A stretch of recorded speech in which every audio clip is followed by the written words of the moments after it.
Yo, what's happening, guys? It's Zedek here again with another FF podcast. Can you guys hear me okay?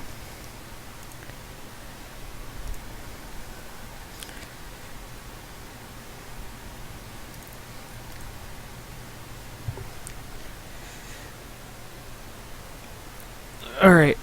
Well, regardless, we're gonna get started here. Let me get in this call real quick with False Anoto and the cat.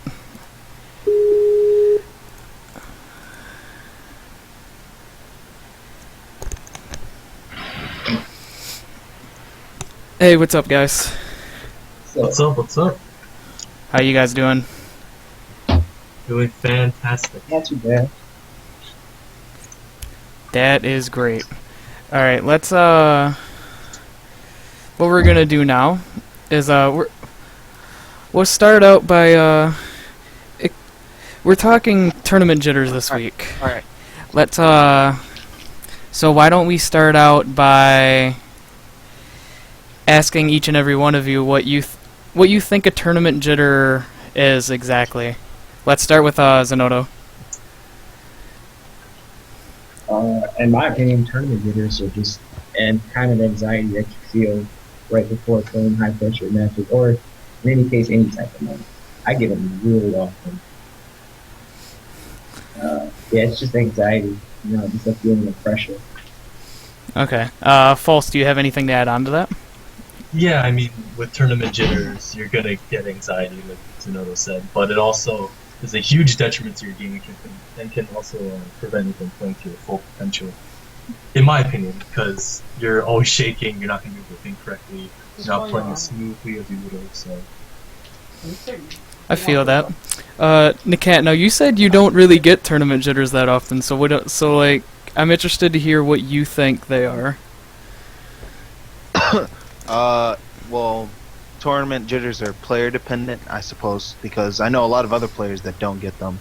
Basically, tournament jitters are it's built up anxiety, like these two said, and from what I think, like what Fall said, it makes you play poorly. You don't play as smoothly as you normally would, and you don't think quick enough. It delays your thinking. It delays everything, basically. Oh, it can also be used as a John. People use that as a John all the time, man. Mm. Yeah, I feel that. Now, do you guys think there's different kinds of tournament jitters, or is it just like anxiety just all balled up into one? I mean, I'd say it's general. It's relatively the same for everybody. I mean, that's the way I feel.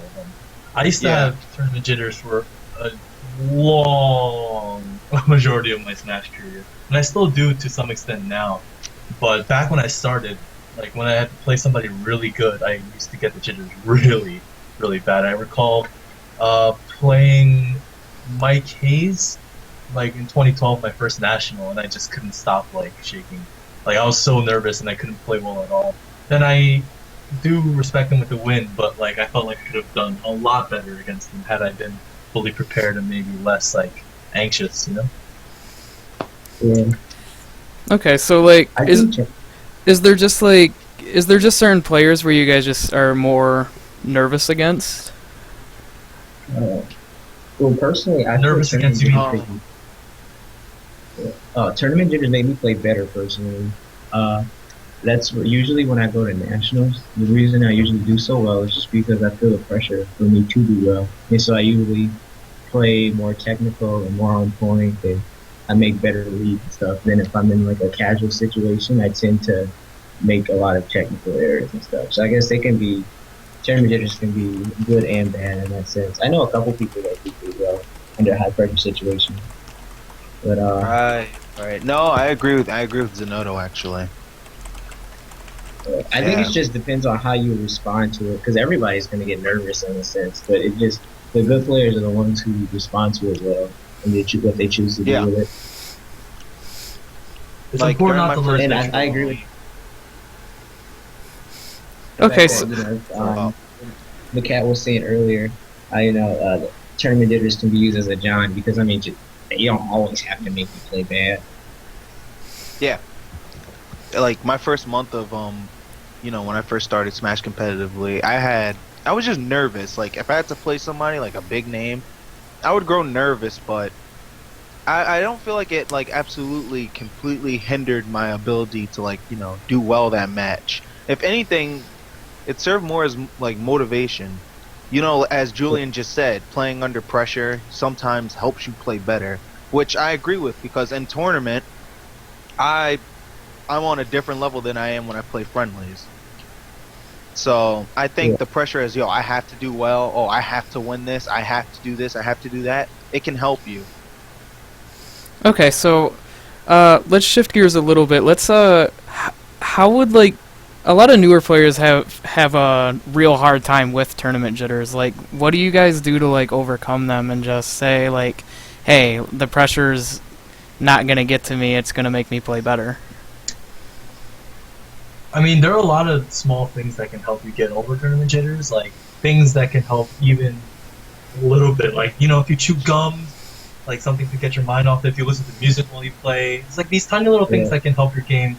And I'd say the best thing to actually help you get over tournament jitters as a whole is to just attend tournaments and enter. Like, through constant, like, repetition of playing, you're going to get desensitized to tournament jitters, and eventually you're going to realize, oh, this is just a game. I'm playing a game right now. And I think eventually you'll be able to get over Yep. it. Yep. Some what ADHD and now Stewie Ian does.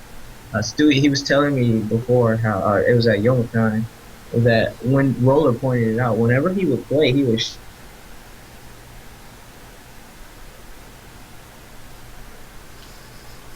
kind of like ease some of the pressure. But then when he's shaking, he plays Ice Climber. So like when he's in the middle of a chain grab and he's shaking his leg or anything, all of that extra movement can really make, he'll drop a grab sometimes, or maybe he won't pivot grab something like he originally intended, or the D6 might get messed up. And so what ADHD and Ian started to do now is they stand up, because you can't shake your leg if you're standing up. And also makes it so a lot of his hand movements, like you have to use a lot more energy to keep your hand straight just to hold up the controller.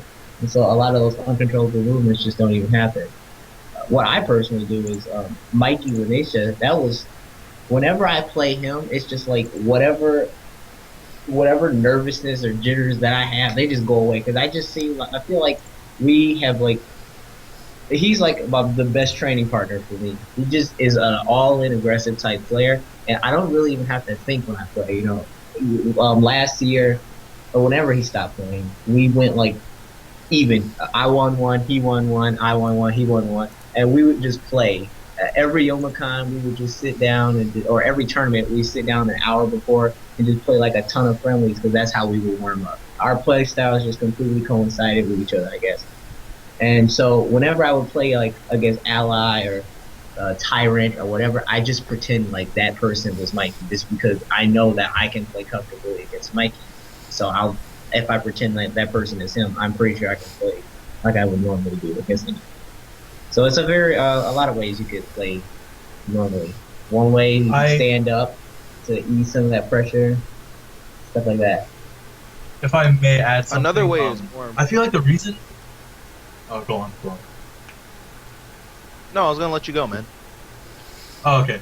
I feel like the reason why people get tournament jitters is because the person they have to play, they're always holding them to a certain high standard. They're like, this player is X good, and if they're this amount of good, then I'm not going to be able to beat them. But what you have to go in with the mindset is that they're human. They're just as human as you are. They're prone to making mistakes, and you have the tools as a player to force them to make mistakes. That's the point of winning. That's how you win.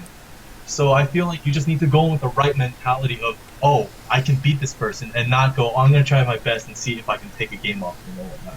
Yeah, you need more confidence. Unless Confidence they're is key. and they're rough out. Yeah. Man. When you're going in the bracket and you're gonna fight somebody like Mewtwo King, you need to tell yourself, even if it seems so unrealistic, like you're gonna lose, tell yourself that you can beat him or you're gonna win that match. You have to have confidence. Yep. Yeah, I mean you The can't. instant you go in with the mindset that you're going to lose, it's over. Like, you're not going to take the match. You have to be confident in your abilities. Like the cat said, it's probably the most important thing. At the end of the day, you're only defeating yourself if you go in with the match thinking you're not going to win. So Yeah, I mean you got to have some confidence to an extent, right? Yep. So I mean, So what do you do when you go against like a player like let's use Mewtwo King as an example. What do you guys think when going into a match against someone who's just that much better than you? Oh, I mean, he's I a wanna hear very Cat's calculated answer. person. Like, he's a very calculated player in general. So it is hard in terms of outplaying him in like reads and whatnot. But I feel like if it's just a matter of, okay, I'm not gonna beat Mewtwo King, then you're not gonna beat him. And if you really believe that he's that much better than you, if you think that in your head as you're playing, then he's gonna beat you.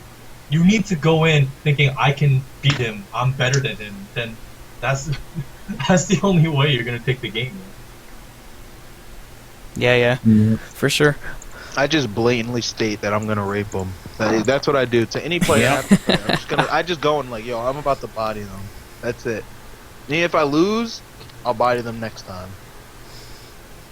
Yeah, I agree with that. I feel it helps. Some when could you, call like, it being cocky, but I call it being, really confident. Yeah, I agree. Being cocky is when you like voice it and like let other people know, and it's just like but like being confident is something you can keep to yourself. You know? Yeah, for Yeah. sure. So, do you guys think that there's a difference between being cocky and being confident? Like, is there a line that has to be drawn somewhere? Oh, there's a huge difference. You'll see a Yeah, lot. a Especially big with one. Wi-Fi. Like You'll see lots of, I don't- especially Wi-Fi players. They'll I just, don't like, respect arrogance. like, I don't I'm better respect than- players. I'm sorry. Yeah. Go. Go for it. Boss. Okay, I don't respect arrogance when players continuously are talking shit. Like, you've made your point. If you voice your opinion and thinking, oh, you can beat me, that's one thing. But to go beyond that and to be constantly talking crap, constantly talking smack, I mean, in all sense, it's just a game, but it's just disrespectful in general, you know? And if you're being arrogant and whatnot, it's just not a good look for you. And I most definitely respect the more humble players out there. Like, I'd say one of the most humble players I've ever seen, like, is probably Zo0o0o and Def. Like, these two guys, they're really, really humble in what they do, and they're top players, and yet they don't talk any smack at all. They just play, they win, and they leave. Like, that's the kind of stuff I respect the most. Yeah, you know what I'm about to say. You know what I'm about to Yeah, I say. know. So what Oh, I'm False, gonna you play were- off of that. What False is using, I want to play off of that. But what also I think helps get people through like really tough matchups is if you create rivalries. Like when Ally first came to Michigan, I lost to his pit, I lost to his like everything, and it got to a point where I was just like, all right, I'm done losing to him. You know, like it's frustrating to have him come out of nowhere and just start taking all of our money. And so, like, eventually, I just walked up to him. I think this was before S-Power or something. I was like, all right, I'm done losing to you. I'm beating you next tournament. And he was just like, okay, first you got to beat my pitters. He said something stupid like that. And so I went in there, and I beat him in winners. And then he was like, oh, you got lucky. And I was like, okay, I'll just do it. I'll body you again. And then I almost beat his Meta Knight. That was the set that everybody saw on YouTube where I dropped that infinite. But the thing is, what I'm trying to say is, like, there is a level where you do, like, smack talk or shit talk or whatever you want to call it. It's good. It's because it puts you in the right mindset to play. But you don't want to make it so, you know, like, you're all over the internet talking about how you're gonna, like, just destroy somebody. Like, you should be. It's a good. You should have a good level of smack talk, and that's what I usually do with the cat. Just because, like, he's a good player, but you know, that's one of those players that you just want to beat. You know, like, you gotta beat him. And so, like, hyping it up. I didn't do anything, man. Yeah, like, like hyping up a match, it just makes it that much more interesting for you. And so, like, it's that much more of a goal to work for at that point. And yeah, I'm a humble player, but when I want to beat a player, they're gonna know I'm gonna beat them, and we'll have. But you lost. Yeah. But that's another. That's another thing. Like, even in defeat, you can still learn a lot. And like you say, you know, even if you don't beat them this time, there's always next time. In my opinion, you learn more from losing than you do from winning. I agree. Like, Yeah, I think so too. but So, like, what's the like, friendly rivalries, it's what really pushes on a player. Do you guys think so? Yeah, J-Ban, yeah. man. Perfect example. Yep. Oh, yeah, me and J-Ban, man, when I first started, he kicked my ass so bad. Oh, it was the most degrading thing ever I've ever experienced in Smash. And it just made me want to get better than him. I told myself that I was going to one day surpass him and be better than him. So J-Ban and I practiced all the time together, all the time. We were best friends, but you know, we became rivals also. He never wanted to lose to me in tournament, and I never wanted to lose to him. And here we are now. And that rivalry, it still exists, even though he hardly comes to tournaments anymore. It's still there whenever we see each other in bracket. Mm-hmm. It helps. It pushes you to improve. It pushes you like past the limit that you thought you had.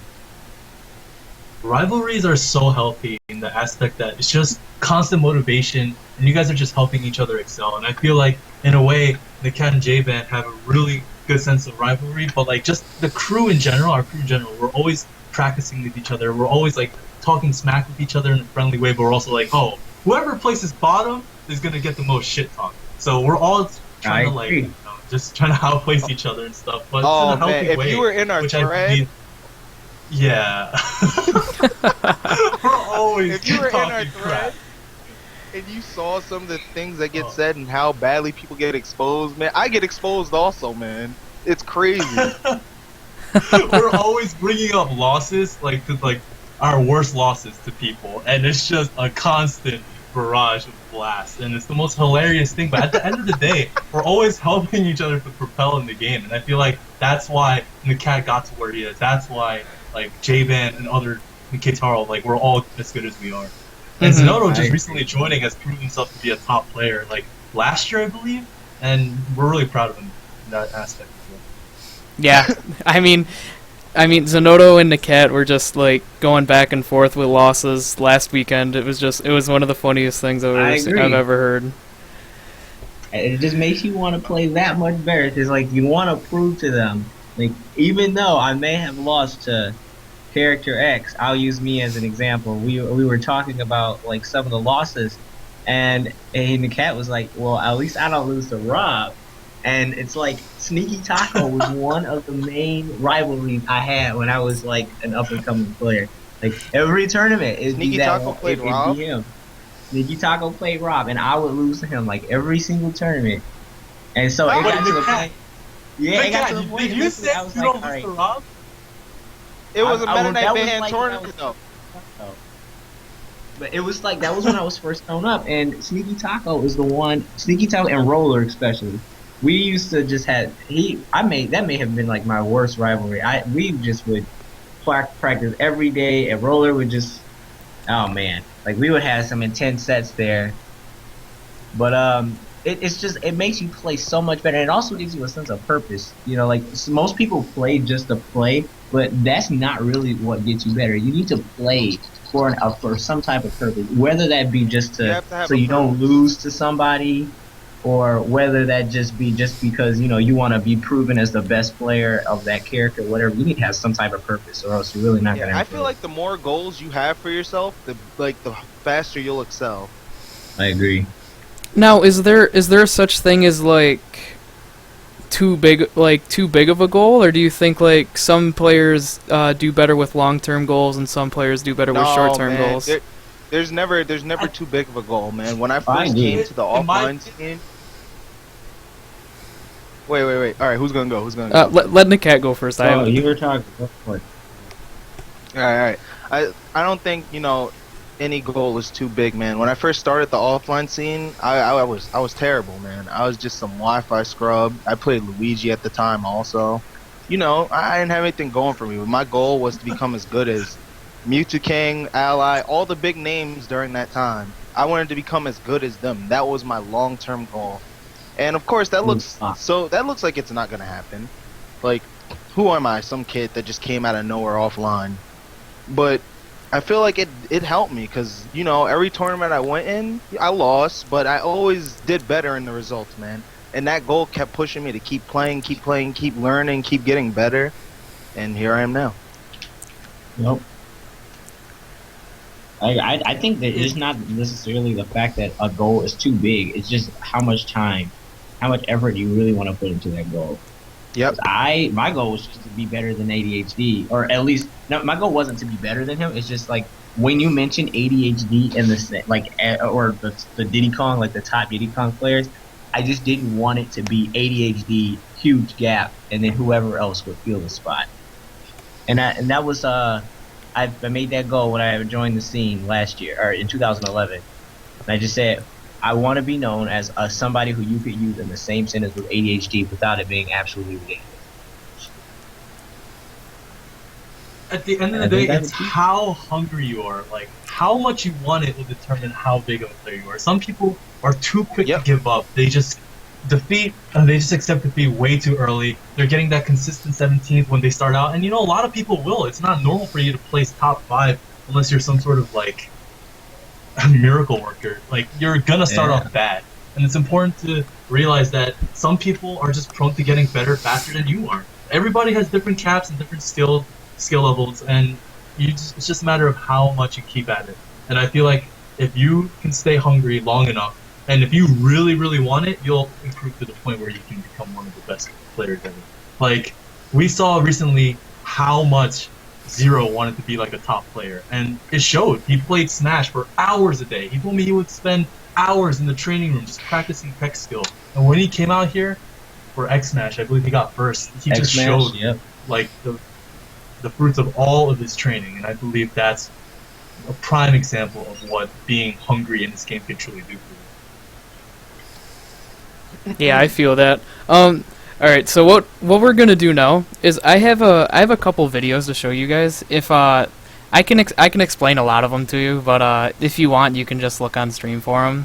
But what I'm gonna do is I'm gonna have you look at some of these, and just like tell me what you think some people were thinking going through these some of these matches. Now the first one is Nikat and Jitters from last weekend. Jitters had a 3-stock lead game 1, and Nikat just comebacks and just destroys them, for lack of a better term. But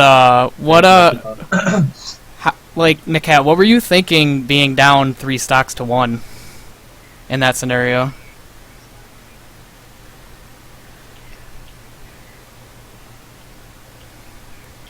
Nikat? Hey, Kitty, where you at, son? Yeah, I'm here. I'm here. Okay. Damn. Did you hear? Did you hear what I said? Oh, did you ask me? No, I didn't hear what you said. Okay. You last weekend in losers finals against Jitters, in the first game you were down 3 stocks to 1, and you ended up coming back and winning. So, like, what's the mindset you had to go through in order to do that? Well, first I thought of our trash talk the night before. Like, I was talking like a lot of smack, son. So I'm like, am I really about to let this man possibly 2 or 3 stock me? I'm never gonna hear the end of it if it happens. So I didn't give up. I kept my head up high. I knew, that I had the ability to close out a stock if I grabbed him. So he was already at kill percent. I could take that stock, and then if he screwed up, or if I got a good read, I would kill him, and that would even the game back up. So I basically just never lost hope. As long as the timer was running and we were both on the stage, we still had a match, and it wasn't over. Now, Jitters, on the opposite side, what are you thinking, like, the rest of the set losing a game like that? Well, it was funny because I was talking with D1, I think it was D1. It was during Nikat and Kentaro's match, and he asked me, like, what did I think about the matchup? And I told him, like, that matchup is completely one-sided. It may be even, but as soon as one player gets momentum, like, they just run with it, and it usually ends up in, like, a completely one-sided match. And that is exactly what that had. Like, it was just a clear example of the matchup.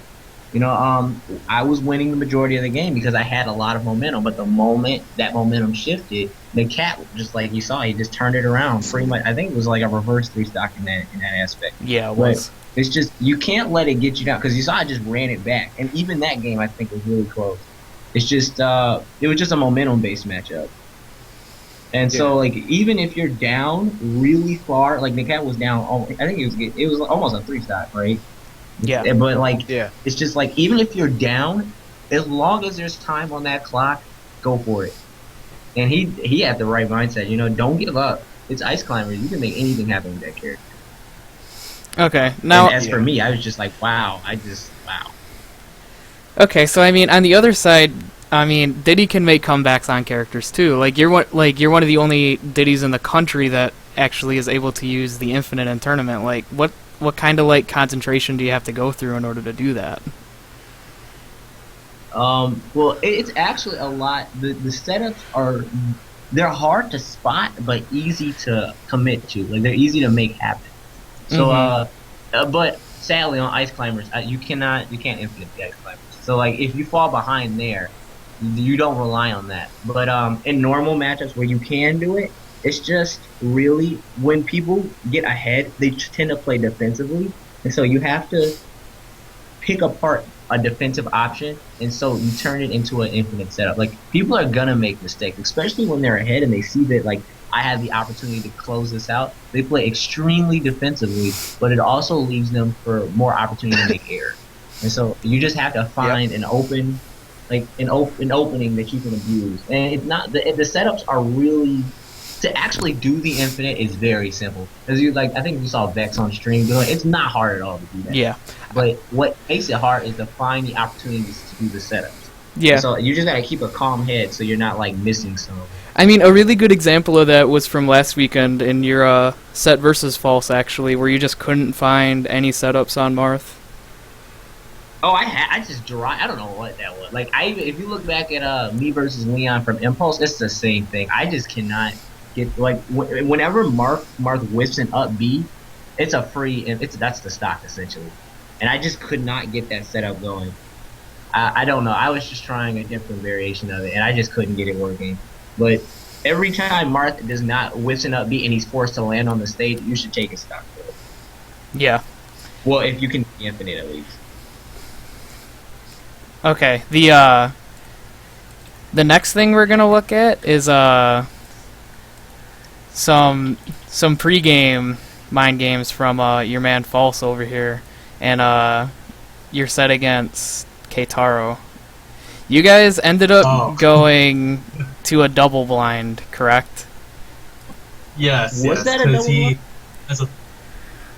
Yeah, it was a double blind. He has a Falco main, is scared of like Ice Climbers. I wouldn't say I have an Ice Climbers, but I know the chain grab, and I know Keitaro's playstyle, so that alone just makes it a very dangerous mix. I don't necessarily know how to play other matchups, but I know the chain grab on Falco, and I know Keitaro. So that already is a deadly mix, and him being scared opted to go Diddy Kong first game. We did a blind pick, actually. And this is very funny, because as I whispered to Vex, he was looking at my throat to see how long I was saying the word, to see if I was going to go Ice Climbers or Snake. So if he just saw my throat move once, he was going to assume I went Snake. If he saw my throat move twice, he's going to assume I went Ice Climbers. And what's hilarious is, I said Solid Snake to Vex, so he assumed I went Ice Climbers. So he chose Diddy Kong, and this is what you get, Keitaro, for cheating like a dick. Wow, at that. We played. Your body. That is some next level So shit right there. I was commenting that I didn't actually think that was a double blind. I thought you guys just like agreed on a matchup, but that actually was a double blind. Okay. Wow. That's something else. Yeah, but it was a very close set. Yeah. Game 2 was last hit. Oh my goodness, it was so intense. That was like my palms were sweating. that was legitimately some next level pre-game mind games. Like, I mean, you can potentially like pressure your opponent into doing something they don't want to do before the match even starts. Just something like that. And Of course. I did something scumbaggy as well. Like, I went Ice Climbers, and I'm like, listen, this is how it's gonna be. And I never, like, fully intended to go Ice Climbers, but I was gonna go if I had to. But I knew for a fact Keitaro was gonna get rattled. And that's what I expected to happen, and it did. It worked out in my favor. He was forced to go Diddy Kong game 1, and that helped out in the set. Yeah. So I mean, that's just something a whole lot of players use because they think that I can just outplay this man. But there's other things to the game other than just playing it. You can just just the pregame mind games. You can just pressure them into doing things they don't want to do that way. So look at that! Look at that! Did you see right now? Just now, Guitar looking at me. Cheater! Cheater! That man is hilarious. But let's talk about this right here too. This is doubles losers finals. We have Chibo and Vex, and Mewtwo King and RJ. Now I picked game 1 because I thought this was slightly better than game 2. But I mean, as you can see now, like Vex is down, like he's got 2 characters on him. And then he kills Lucario, that's cool, but then he's got Mewtwo King's Meta Knight to go against as well, which is a bad matchup in and of itself for DDD. But Vex is no normal DDD, so I mean, he ends up making the comeback. But, like, what do you have to, like, what are the things you have to think about going into a match like that? Like, this is obviously DDD's worst matchup in my opinion. Vex had so many things going. Like, first of all, he's inherently a very ruthless and unrelenting player. Like, he is so calculated. He is always thinking on his feet, and plus he had to worry about his partner too. He wasn't gonna let Chibo down, so that just worked for him even more. And with this advantage he had, I know he was feeling himself because he was on a huge roll when he sealed out RJ's stock. Because right there, the most powerful character on the screen was gone. And usually DDD and Meta Knight, you're the one always down as the DDD. And for Vex to see Mewtwo King nearly on the same percent as him, I know Vex had so much hope. And he was just on such a big momentum roll that he's like, listen, I'm going to take this. You're at 100%, one up tilt is going to take your stock, and I'm going to take this round. Whereas if Mewtwo King's at 0%, and Vex is at 120, then he'd be a lot more unmotivated to win. But I know that he was so close to tasting victory is what propelled him to take the round. And I feel like that as a trait, having that as a trait is what makes Vex such an amazing player. And I feel like he's the most underrated player, one of the more underrated players, because not a lot of people know about him. Yeah, this man power shielded 5 times in a row. Like, the amount of things you have to do to be able to power shield things 5 times in a row on any character, nonetheless like Meta Knight, is just unbelievable. Yeah. I feel like his main playstyle is in League they call them lane bullies. You know, characters that just take extreme dominance from the very beginning. And I feel like Vex he's adopted that kind of playstyle where he just, even though DD is not that strong of a character in general, it's just that he asserts dominance from the very beginning, grabbing all of the stage control and asserting his presence right in front of your opponent's face.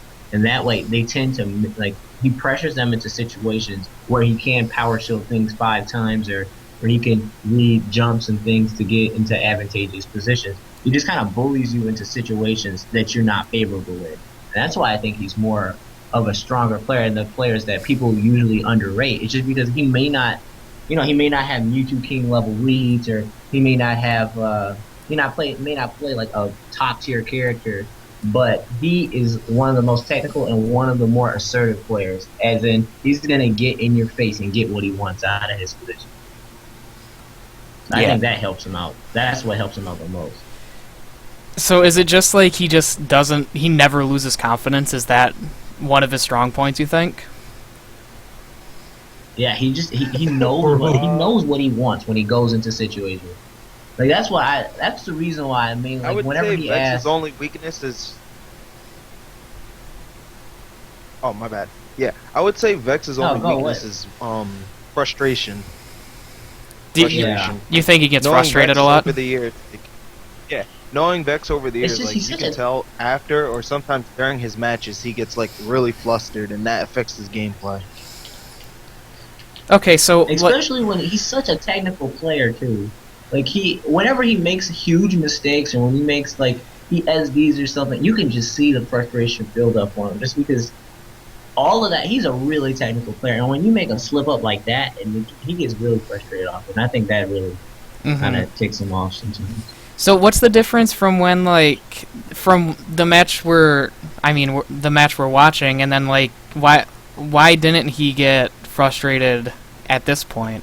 Like, what did he do differently? Like, is there something that he does so where he doesn't get nervous as easy? And I think it's just because he's Chibo and you're playing for Chibo too. Mm-hmm. So it's You're not just doing like, that for yourself. Doubles a whole different ball game, man. so you just Yeah. think it was just the support he got, you think? Yeah, the I support mean, from it the was just, crowd I also. feel like, yeah, he just didn't want to let Chibo down. I mean, it's always like, I feel like that's a big thing. Like, it's one thing to let yourself down, but you're playing for somebody else, and you don't want to disappoint them. So that'll propel you to play a lot better than you might usually play, but that's definitely, like, a factor.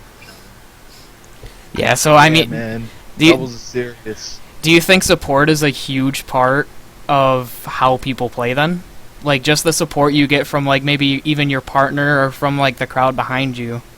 Just like anything like yeah, that. of course. There are people Yeah. who feed off the Yeah. Like, if they will get hyped. Chibo is a prime example. Like, he will just feed off momentum. If he hears the crowd cheering for him, he'll be like, yo, I got this. And he just goes in. I don't know if you've seen Chibo, like, when the crowd just yells for him, like, when we do that Chibo chant, but Chibo goes in. Like, game 2 against RJ and Mewtwo King, he pulled out some of the clutchest crap I've ever seen before. And I mean, at the end Evo! at the end of the game, I mean, he was feeling himself, I mean, it's just the crowd support. It's sometimes it helps so many players sometimes. But arguably and conversely, crowd can also go against you and can completely detriment your gameplay. If they're cheering against you, that's why a lot of people opt to go for headphones and such. But like, that Michigan turf is brutal because when Nakat and I were playing, the crowds were just completely against us. Like when Nakat was playing, I was the never only seen one that. cheering for Nakat. Like I just had to go in by myself, and I I had to shut all of them out. But there were like 8 people cheering against Nakat. When I was playing Zunoto, there were like a million people cheering for me. Thanks Tyrell, by the way, for the shit talk. I so much loved your and by that I mean you didn't say shit. Now, I agree with that. I don't know. I've never like Michigan. I think it's mainly because like the FGC community does that a lot. Where if you notice it, they're just really into the game and they just love to like bring people's like motivation down. If they can do anything to get a slight upper head, they'll do that. And quite a few Michigan Smashes are part of the FGC community. And also because you guys are from New Jersey. And you guys won our last national. Our last Youmacon. I guess they kind of wanted to see a Michigander win this one. But yeah, I agree with that. Yes, most people just pick up headphones or something to kind of block it out. That used to be one of my biggest problems. So I just could not handle like pressure. Really? I think that was the reason why I played so poorly at the first Retribution tournament or the first Ohio tournament I went to. I think it was Vengeance or something. But I just kind of I roll with it. Not everybody's gonna be on your side, but everybody's gonna respect the fact that you're good. They may not like it, like people may not like the way. I'll use Nakat as an example. People may not like the way he plays, but they respect it. Like if you say who are the top ices, you will not hear Nakat's name in there. It's gonna be like Vinny, Isam, Nakat in some way, shape, or form. And you may not like people may not like the way some people play, but you're gonna respect it. And so I just kind of learned, I just kind of adopted that. People may not always be cheering for you, but they're going to respect you if you play the way you should. okay, so I mean, like you were saying before, the crowd pressure could go both ways. So I mean, there's also some players who, like when the crowd is cheering for them, they get overly pressured and do things that they wouldn't normally do. They should. Like, so like going off the stage when you should have, just going for the utmost to say the very least. Like how do you deal with things like that? Is there a certain way? Do you just have to not do it? That's pretty much what it comes down to. Just don't do it. You just want it so. Sometimes you want it so bad, man. I mean, I admit I'm really bad at this kind of stuff, and I will go for dumb crap. But respectfully, I hope Nakat would agree that I don't go for it when the game is on the line. But I definitely, when I hear the crowd cheering for me because I did, like, I pulled some bull crap, I'm just like, wait, I should do more bull crap. And that's like, I don't know, man. It's fun. It's fun to hear the crowd cheer for you, and I most definitely want to give the You crowd what usually they tell want. J-Band But like when shut if up. it's like down. Oh. Yeah, I mean, it's really weird because when my own crew cheers for me, it's nervous because it feels like I have to play for them, you know, and like that just puts more pressure on me. Like one time I was playing Blood Cross, I believe, Yeah. in some tournament, and I was doing really well. And then all of a sudden, I just hear Nakat and J-Band like right behind me cheering for me. I'm like, "What? You guys are here? What's happening?" Like they were just cheering for me, and I'm like, "Oh my god! Now they're watching. Now I gotta like actually win this. Like, oh my goodness! Like, I just felt so much more pressure on me, You should and have it been was my actually fault thinking as a about player for winning letting from me the get. get-go, man. I know I was thinking about winning from the get-go, but like, of course it's not their fault. They're supporting their own crewmate, and I can't blame them at all. And they were doing what they should have done. It's just me as a player. Like I'm just really, I'm a bitch when it comes down to these kind of things, and it's up to me to like to be able to get over this player weakness. But I feel like if I do, I can definitely ascend like one more level, and I can definitely become a better player. But yeah, props to Nakat and J-Band. They're always supporting me. They're always in the crowd screaming, shit talking against the other player. And I appreciate that, as disrespectful as it is towards the other player. Like, yo, Man, Nakat, do you gotta do remember what you gotta Apex do. 2012 against Sword Guard?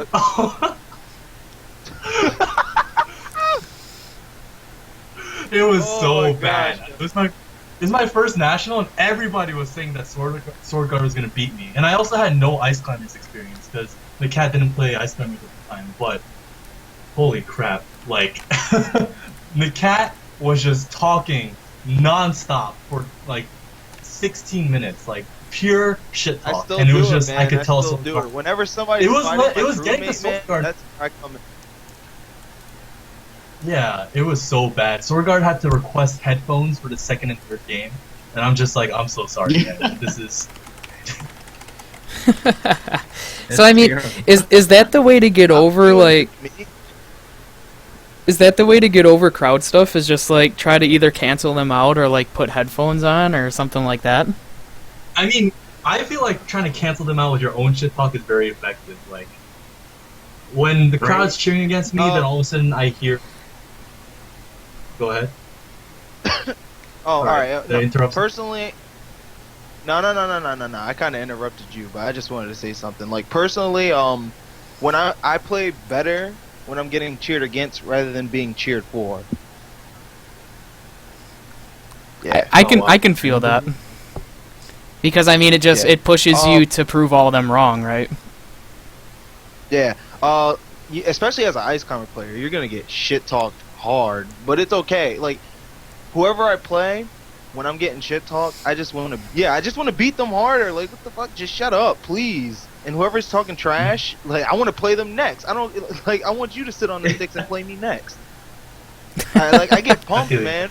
But when I get cheered for, it's a good feeling. It's a great feeling. I still, I have to win. Now I gotta win for them. But yo, cheer against me, it's a wrap, man. So what do you prefer? Do you prefer when the crowd cheers for you or when the crowd cheers against you? I prefer to be cheered for, but I 100% do not mind being cheered against. I play better. Yeah, Nakat definitely, I've seen him play better. Like, it almost feels like Nakat wants to prove himself, that he wants to shut the people up. So it's like motivation for like, hey, I want you guys to shut up and acknowledge my presence as a top player, and therefore it motivates him to play so much better, and that's what enables him to clutch it out in these moments.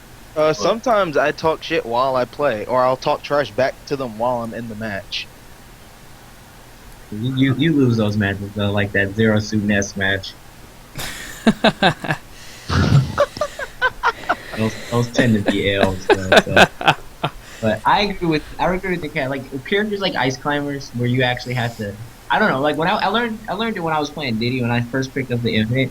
Like when people start like cheering for you while you're doing chain grabs or Infinite or something, it actually becomes a little bit harder to do it. But when people are cheering against you for it, I kind of don't mess it up then. But when you see people like screaming like, "Oh, this might be it," all he needs to do is finish it to the end, and then you drop it. Like it's a lot easier to drop it when people are like rooting for you than it is for when they're cheering I against agree. you. Yeah. All right, let's talk about But that's my opinion. let's talk about this match for a couple minutes. I mean, everyone's seen this. It's SK-Tar2, ADHD, and Zero. It's coming down. They're under a minute left, and ADHD gets a down smash with less than a second left to win. How do you what is it like to lose a That. Yeah, what is it like to lose a match like that? Let like completely disheartening. Oh my That match- god! If you notice, yeah, at the end of the video, you see Zero jump up and cheer because he actually believed he won. And then he notices the percentages, and you just see him hold his head. It is the most disheartening thing ever. Like, I'm sorry, Zero. It was the saddest thing, but it was also the funniest thing ever. Because I know, I'm pretty sure he meant to. Yeah, I'm pretty sure he meant to input a NATO as the last move, not a drill. But like, I'm sure that he thought he had it in the bag, and to see ADHD what's the point? take that last moment away from him with 1 second left, he sneaks the most trollish down smash, and I could just tell why it was feeling himself. And Zero's like, "What happened?" It was just the most hilarious. I mean, smash if you look in the video, like Vex had to tell him that he lost. And oh yeah. I mean, It's so sad. Like that whole match was sad. no, Sometimes when I watch ADHD play, I kind of just want to cringe sometimes. Some of the stuff he does, like you would never ever choose those options. Like no Diddy Kong, whether you're top level, bottom level, like scrub, it doesn't matter. Like nobody would choose those options. And like he just does it, and then people get hit by it, and then you get matches like that where, like, if you look before it, ADHD missed his forward air. Like that would have won. If he chose up air, he wouldn't have even had to do like the last split second to try and get that last hit. Like he just chooses like crazy options and just starts flailing this. I just sometimes you just gotta. I just accepted that match for like, wow, that was just dumb all around. Like nobody, both of them were playing like crap at the end. But when okay. you get moments like that, the only thing you can do is accept it. Really. Okay, now let's put it in perspective of ADHD. What is it like to win a match like that? I mean, you're going in and you're like it's the last like second of the game, and you get a last hit in. Like, what is that like?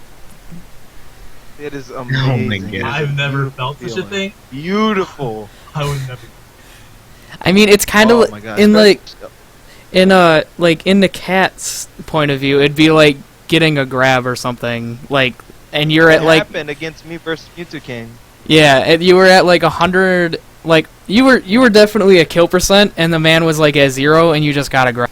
Like that would be the kind of feeling I would expect it to be like. So.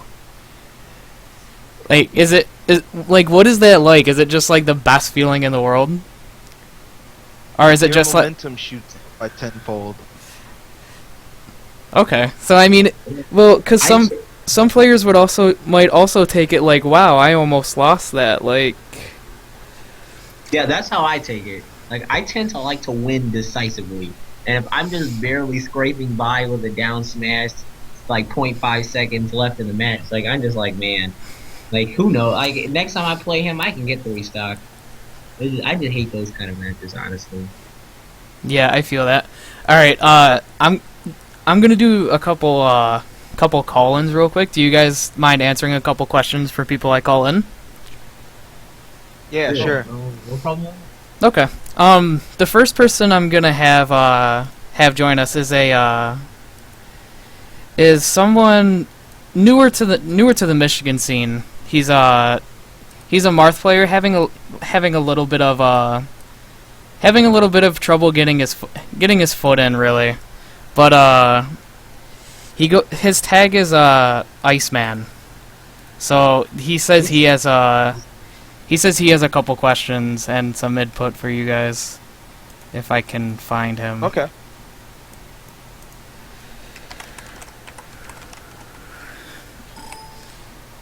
Iceman, what's up?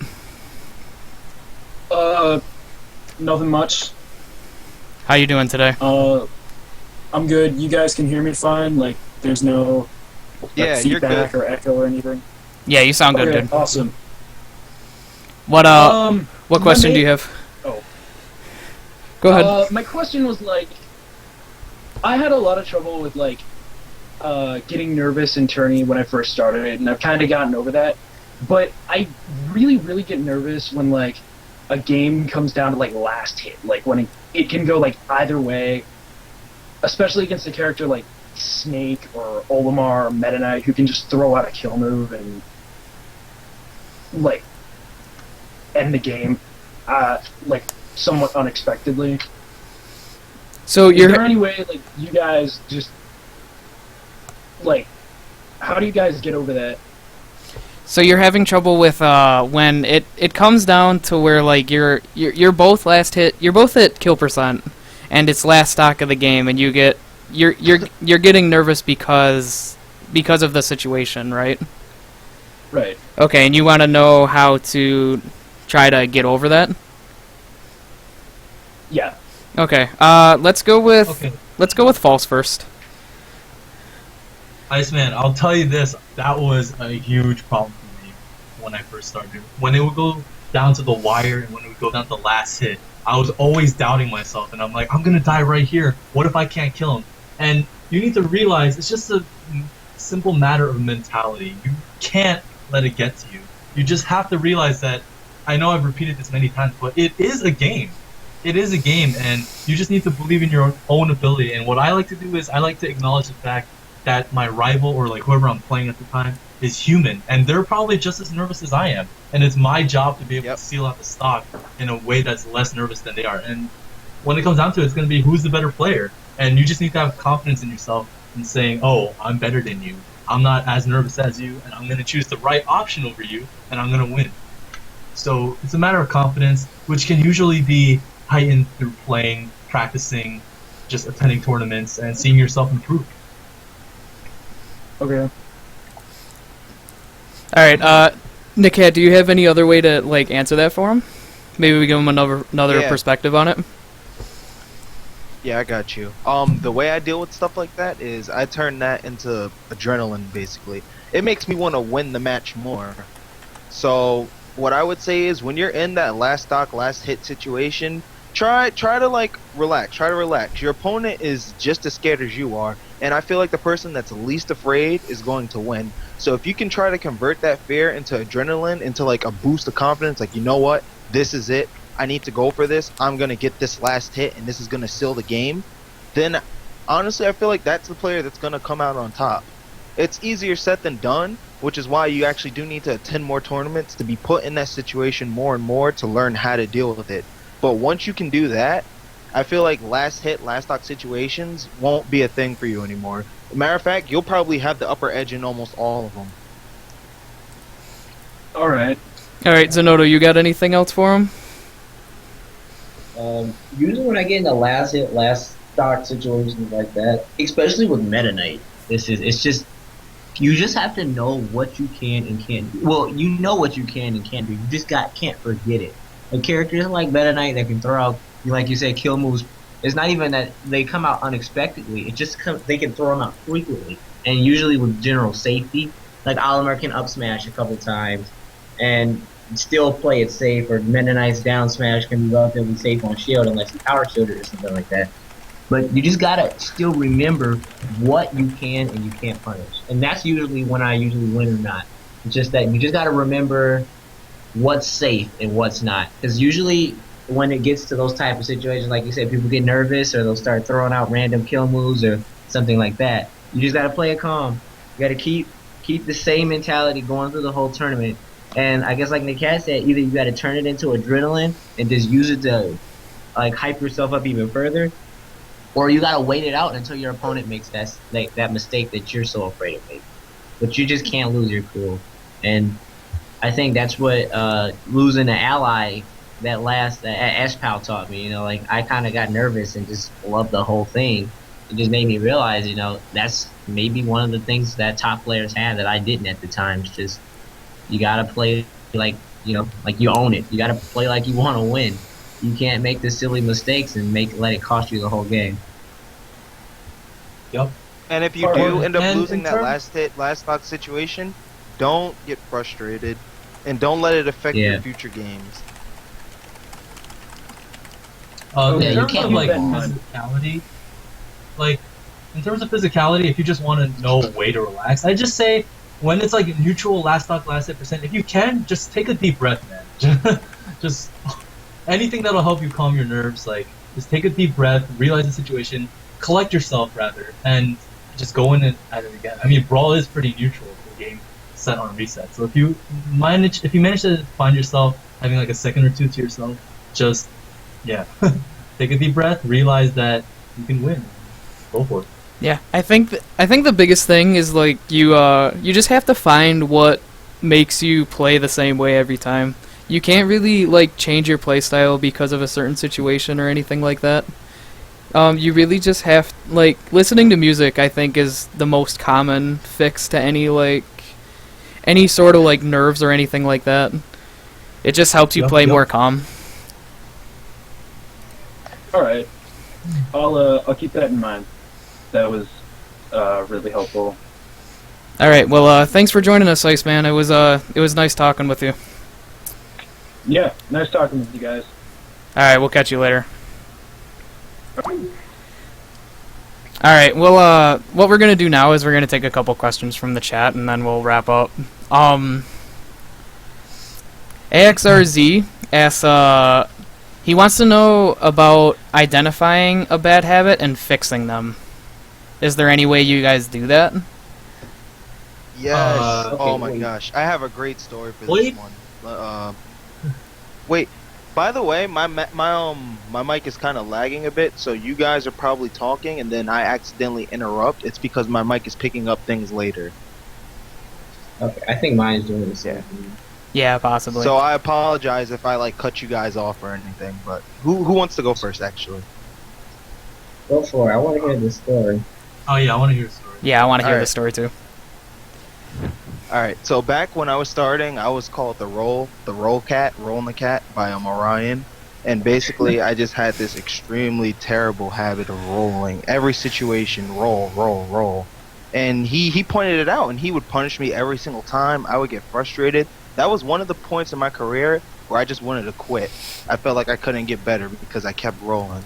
So what he made me do is, he made me play without shielding. So he took my controller and he switched my controls. He took away my ability to shield. So my L and R, they were attacks. I had no way to shield. I had no way to roll, no way to spot dodge.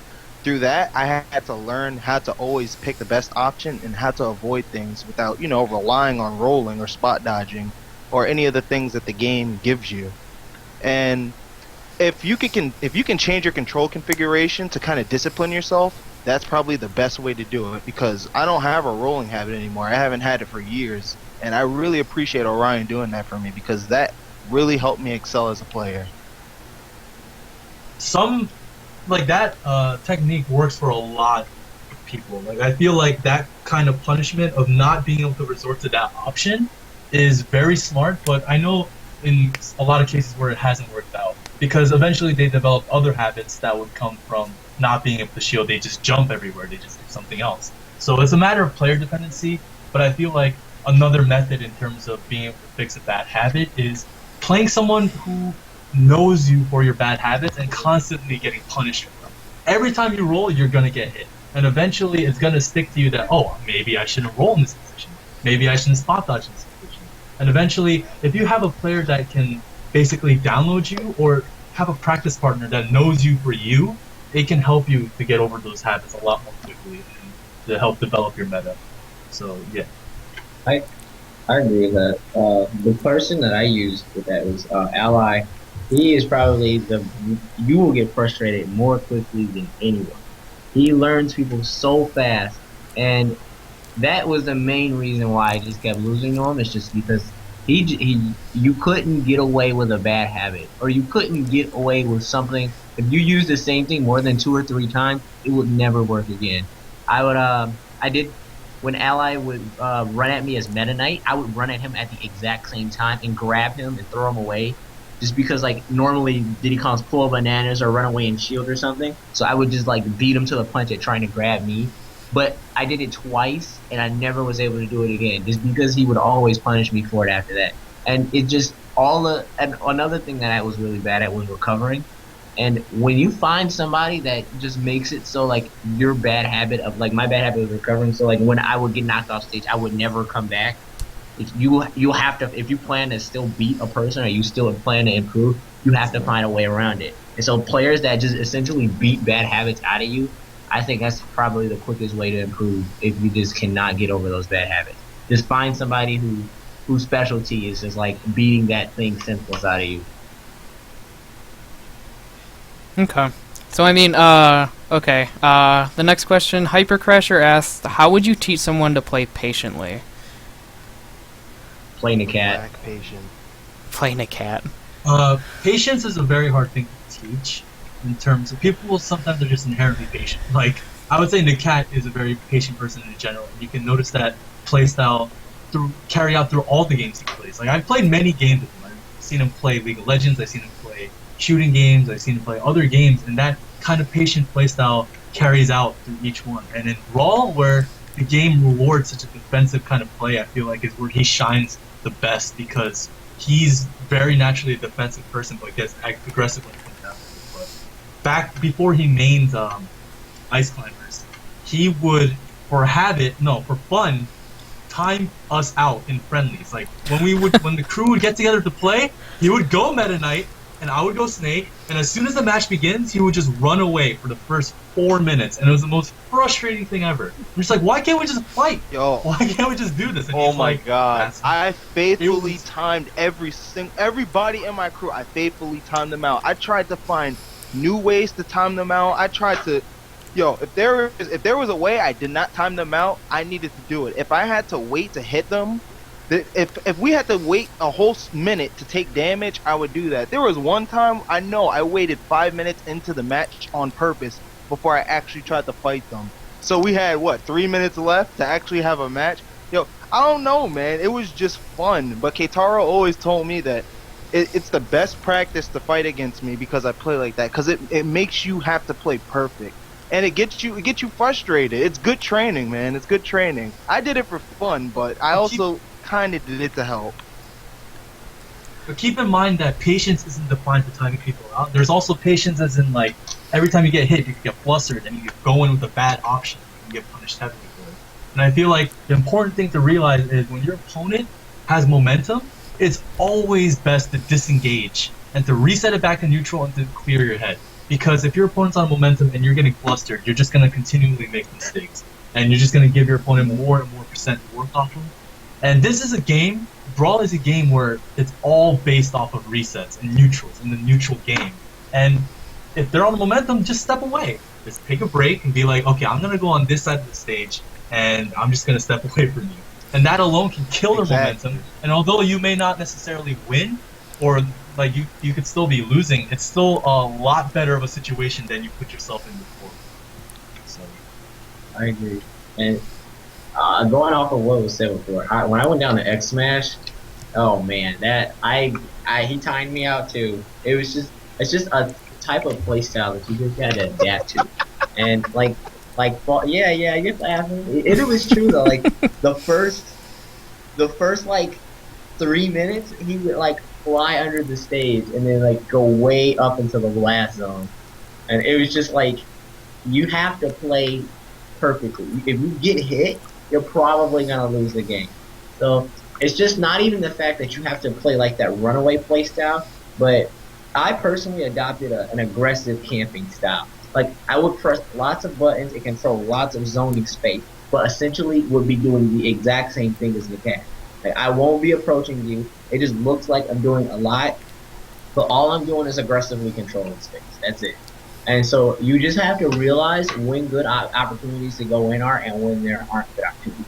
And playing an extremely aggressive rundown style, normally that isn't the case.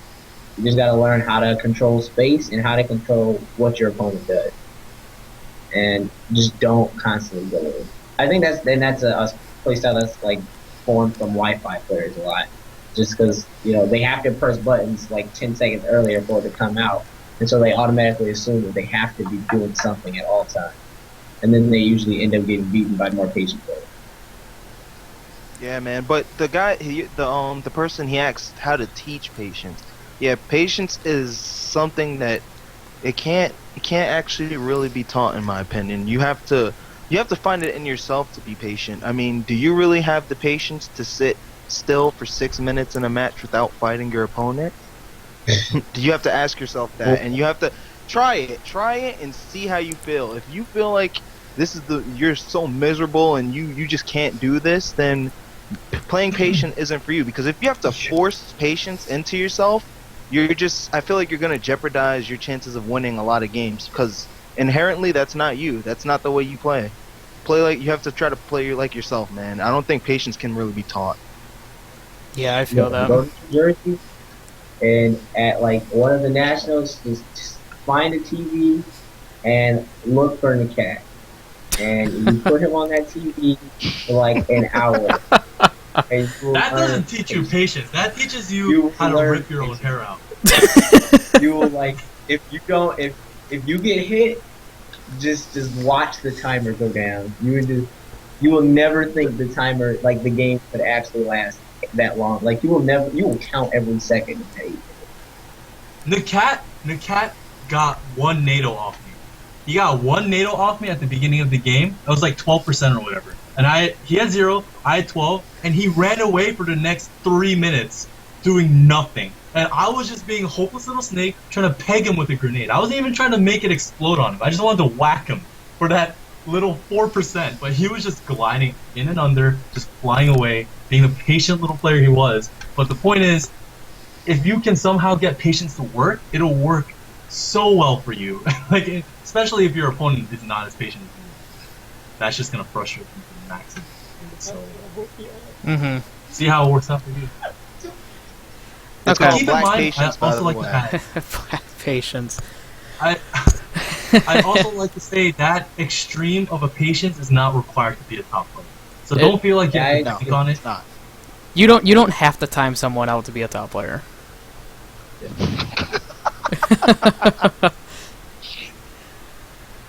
But we'll move on a little bit.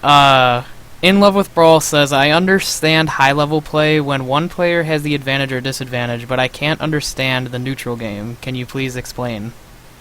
I think what he's trying to ask is, like, how do you gain or lose an advantage in the neutral game? In neutral stance, for those who don't know, in my way of seeing it, is when both of you have equal control of the stage. And now, I'm not talking about, like, Diddy Kong having bananas out on stage. Let's just completely put it in terms of simplicity. Both of you have equal space to work with, and none of you are at a disadvantage whatsoever. So, I'm on one side of Snake, and you're on one side of Snake. I believe that is when neutral is, in terms of complete simplicity. And then, how you gain that advantage is how you play through footsies or manipulate your opponent's defensive options. So, let's say I chuck a grenade towards you and I force you to do something. I force you to approach, I force you to grab the ledge, I do something. If you do something, I'm going to react to it and force you to be at a disadvantage, or you're going to properly react to my option and force me at a disadvantage. So it's how you combat someone in footsies and in terms of other gameplay that gets you off neutral into a disadvantageous position or an advantageous position. So that's my way of seeing neutral. I don't know. What about you guys? I agree with that.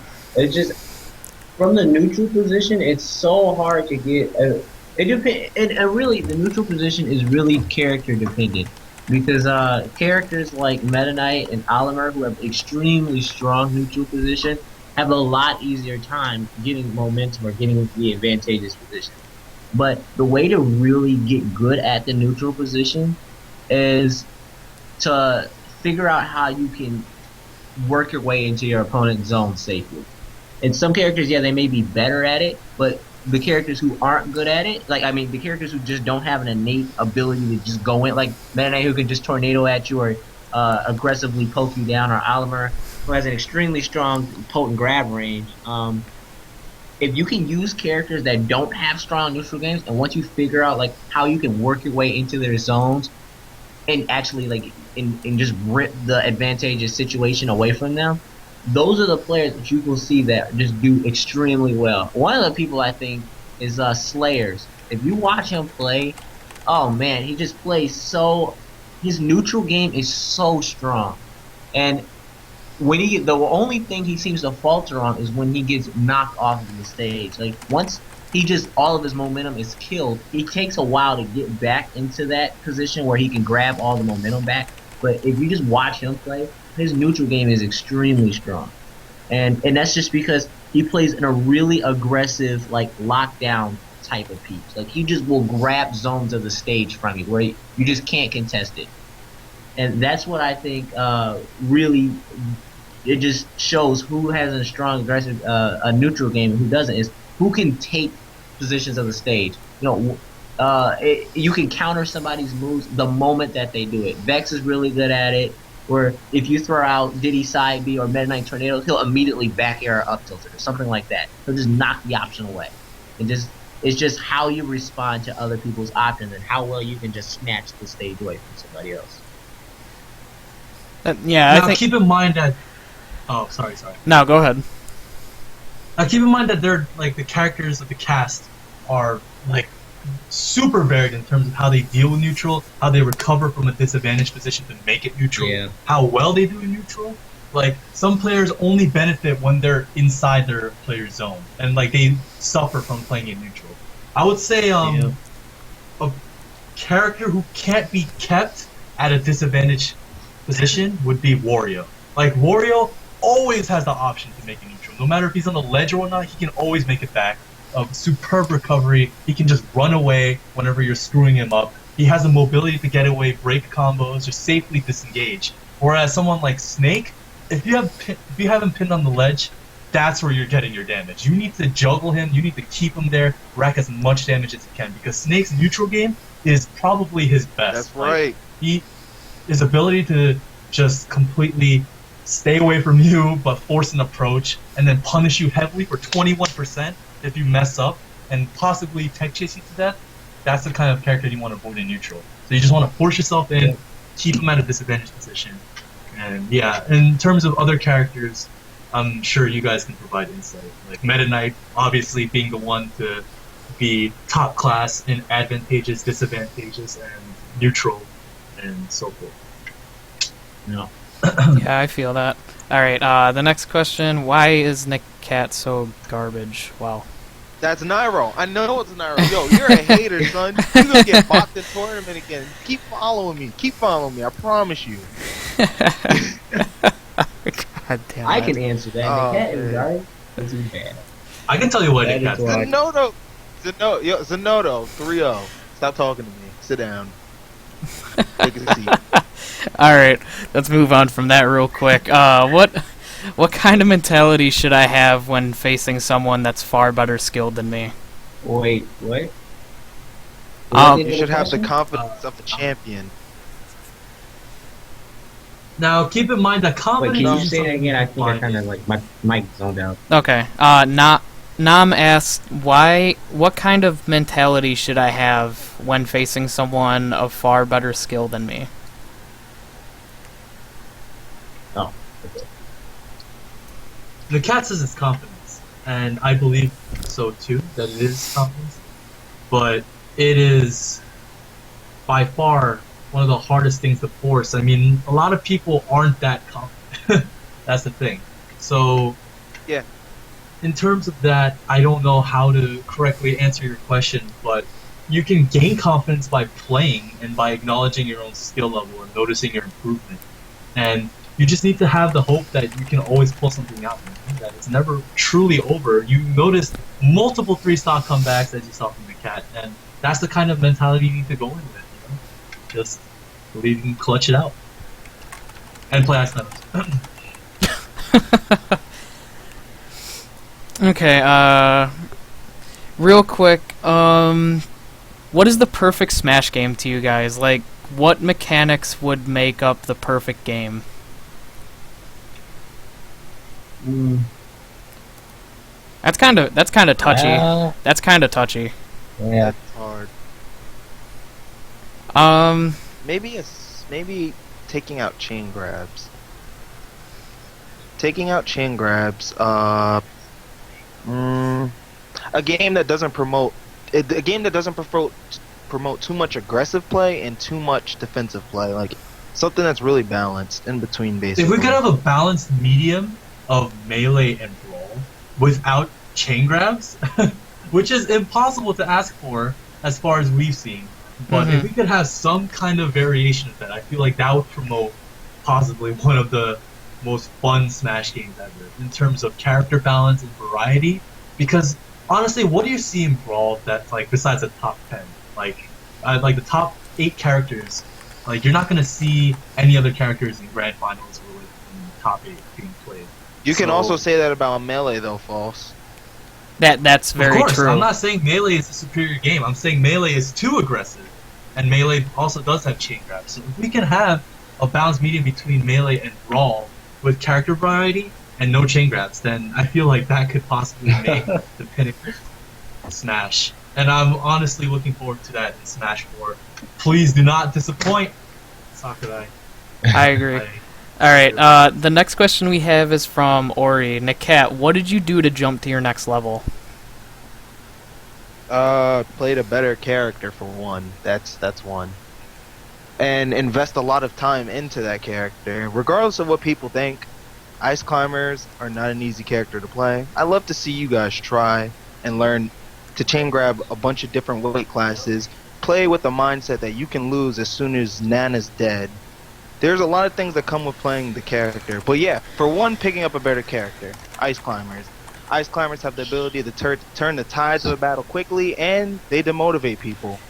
You know, and that kind of fit with my style because I can play with them patiently, and I can get into people's heads, which is what I used to do with Fox when I camped a lot.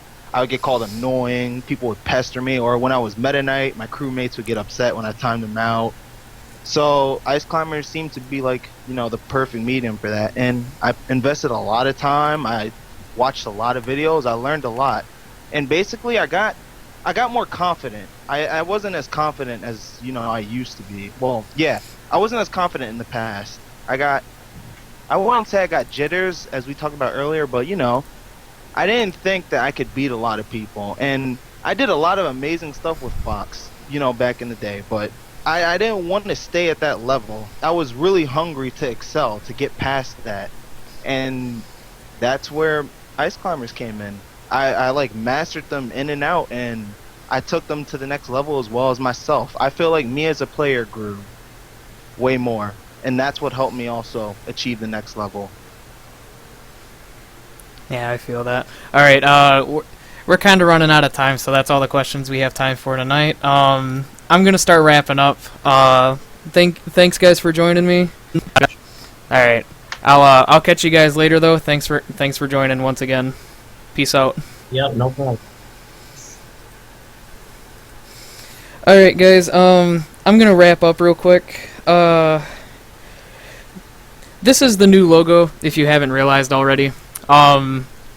Me and Ori Bro are working really hard to rebrand Fish Flop, actually. So you're gonna see a lot of new logos like this, a lot of layouts that we've been working on, just little things like that that we're just working on to bring you guys a better viewing experience. We're also getting new stream equipment so we can have better audio during tournaments, just little things like that. So I mean, other than that, the next time I do this will probably be sometime in the beginning or middle of December because of Christmas and stuff like that. So I haven't decided what the topic or anything like that will be yet. If you want to follow us, I will link the first link coming to you guys is going to be our Facebook page. The second one is going to be our Twitter page. And the third one is going to be our new YouTube channel, where you will find all of our tournaments and anything else that we stream, basically, including this. There's also a playlist with all of this and the past episodes of the podcast.